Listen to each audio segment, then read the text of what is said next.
নমস্কার। ১ মিনিটে জেলার ৫টি খবর নিয়ে আমি রনিপা আপনাদের সঙ্গে রয়েছি। প্রথমেই নজর রাখবো সোনা পাপ্পু মামলার অ্যাকশনে এবার নামলো ইডি। সোনা পাপ্পু মামলায় অ্যাকশনে ইডি, কসবা, চক্রবেড়িয়া এবং রয়েড স্ট্রিটের ৩টি পৃথক ঠিকানায় ইডির তল্লাশি। অন্যদিকে মুর্শিদাবাদের কান্দিতেও শান্তনু সিনহা বিশ্বাসের বাড়িতে ইডির হানা, কিন্তু সে বাড়ি তো নয়, যেন রাজপ্রাসাদ। পাঁচিল দিয়ে ঘেরা একটি বিশাল এলাকা এবং তার ভিতরে প্রাসাদের মতো একটি বিশাল বাড়ি। শুক্রবার সকালে সেখানে পৌঁছে গেল ইডি। বর্তমানে ইডির হেফাজতে কালীঘাট থানার প্রাক্তন আইসি এবং কলকাতা পুলিশের ডিসি শান্তনু সিনহা বিশ্বাস।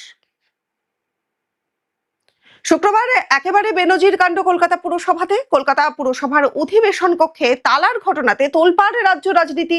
আর অন্যদিকে গণপদত্যাগ ভাটপাড়া পুরসভাতে। ভাটপাড়া পুরসভার ৩৫ জন কাউন্সিলরের মধ্যে ৩০ জন একযোগে পদত্যাগ করেছেন বলে জানা যাচ্ছে।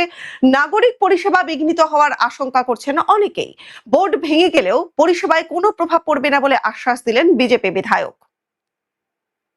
বোমা মেরে উড়িয়ে দেওয়ার হুমকি দিচ্ছে। অন্যদিকে প্রধানমন্ত্রী যে দোকানে ঝালমুড়ি খেয়েছিলেন, ঝাড়গ্রামের সেই ঝালমুড়িওয়ালাকে বোমা দিয়ে উড়িয়ে দেওয়ার হুমকি আসছে পাকিস্তান এবং বাংলাদেশের নম্বরের হোয়াটসঅ্যাপে টেক্সট মেসেজ করে বলা হচ্ছে, তুমি আমার টার্গেট।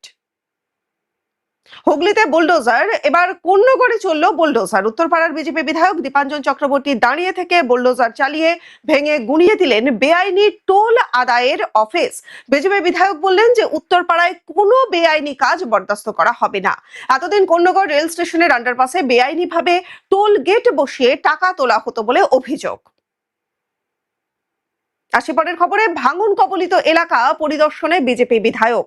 ভাঙন কবলিত এলাকা পরিদর্শন করলেন বিজেপি বিধায়ক। নির্বাচনে জয়ী হবার পরেই মানিকচকের ভূতনিতে ভাঙন কবলিত এলাকা পরিদর্শন করলেন বিজেপি বিধায়ক গৌরচন্দ্র মণ্ডল। কথা বললেন ভাঙন কবলিত এলাকার মানুষদের সঙ্গেও এবং এছাড়াও বন্যা রুখতে তড়িঘড়ি বাঁধ মেরামতির কাজ এবং ভাঙন রোধের কাজের বিষয়ে আশ্বাস দিলেন বিধায়ক।